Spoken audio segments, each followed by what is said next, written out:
नमो भगवते वासुदेवाय। आषाढ़ शुक्ल पक्ष की एकादशी को देवशयनी एकादशी, हरिशयनी एकादशी या बदमा एकादशी कहा जाता है।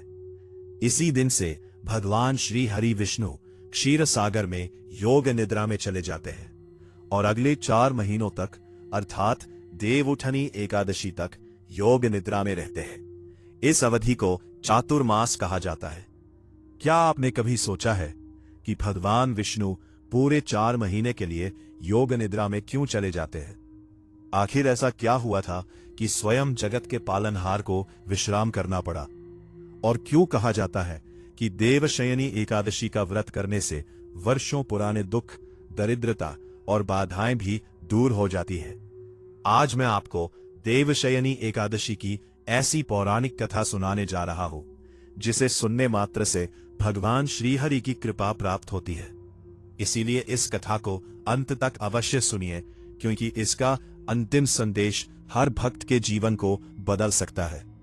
कथा प्रारंभ।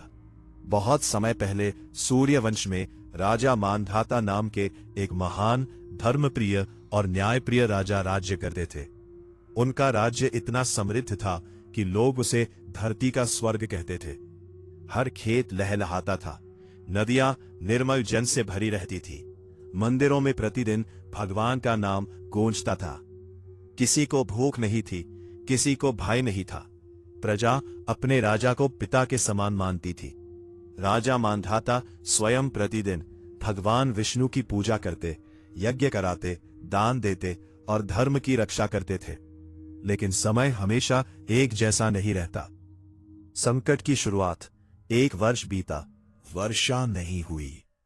लोगों ने सोचा अगले वर्ष हो जाएगी, लेकिन दूसरा वर्ष भी सूखा निकल गया। अब धरती फटने लगी, कुएं सूखने लगे, तालाबों का पानी समाप्त हो गया। फिर तीसरा वर्ष भी बिना वर्षा के बीत गया। अब पूरा राज्य भयानक अकाल की चपेट में था।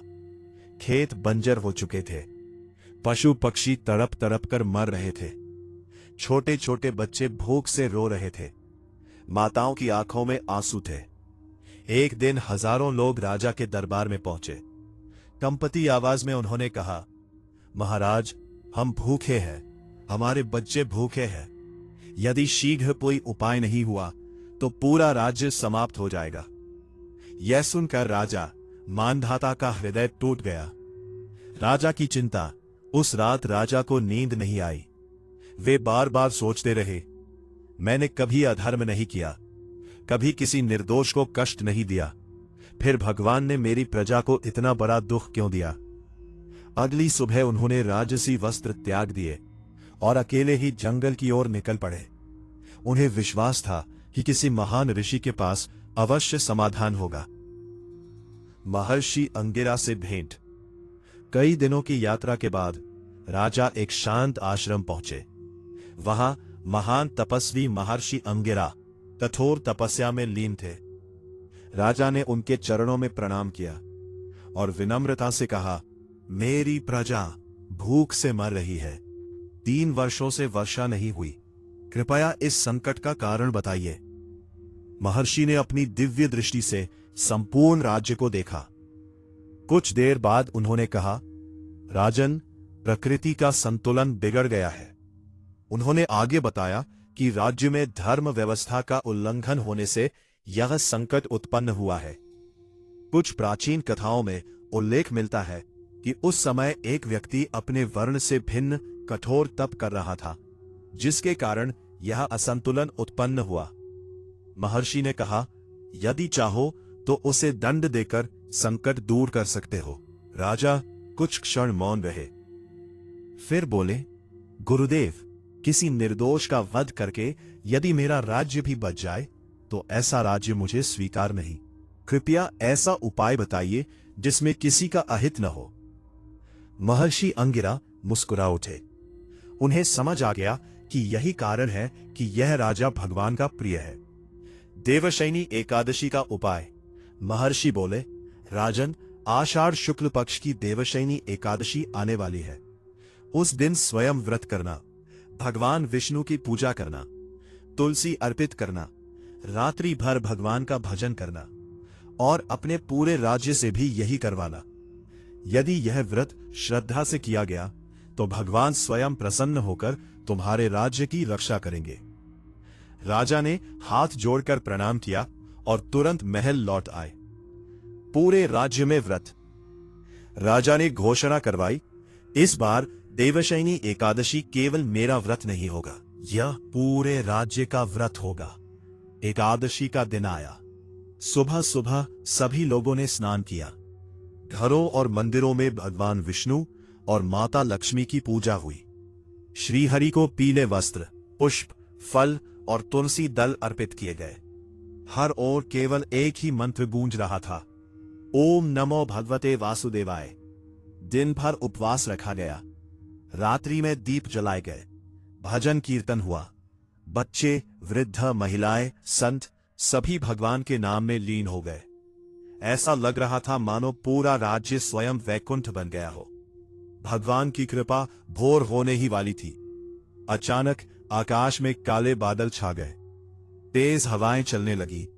लोग आश्चर्य से आकाश की ओर देखने लगे और देखते ही देखते मूसलाधार वर्षा शुरू हो गई। सूखी धरती वर्षा की बूंदों से भीग उठी। कुएं भर गए। नदियां बहने लगीं। खेतों में हरियाली लौट आई। लोग खुशी से झूम उठे। कई लोगों की आंखों से आंसू बह रहे थे। वे समझ चुके थे ये किसी साधारण वर्षा का परिणाम नहीं था, ये भगवान श्री हरि विष्णु की कृपा थी। राजा मांधाता ने हाथ जोड़कर कहा, आपने मेरी प्रजा की रक्षा की, आपका यह उपकार मैं कभी नहीं भूलूंगा। भगवान विष्णु योग निद्रा में क्यों जाते हैं? इसी पवित्र तिथि से भगवान विष्णु क्षीर सागर में शेषनाग की शैया पर योग निद्रा में प्रवेश करते हैं।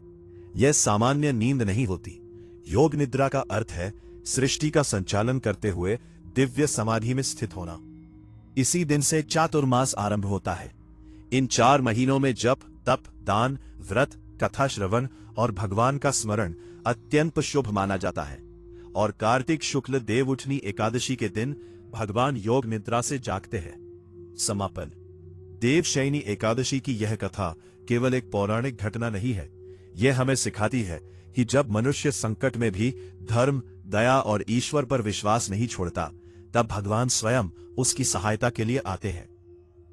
यदि आप भी भगवान विष्णु की कृपा, सुख, समृद्धि और शांति चाहते हैं, तो श्रद्धा और नियम पूर्वक देवशयनी एकादशी का व्रत अवश्य करें।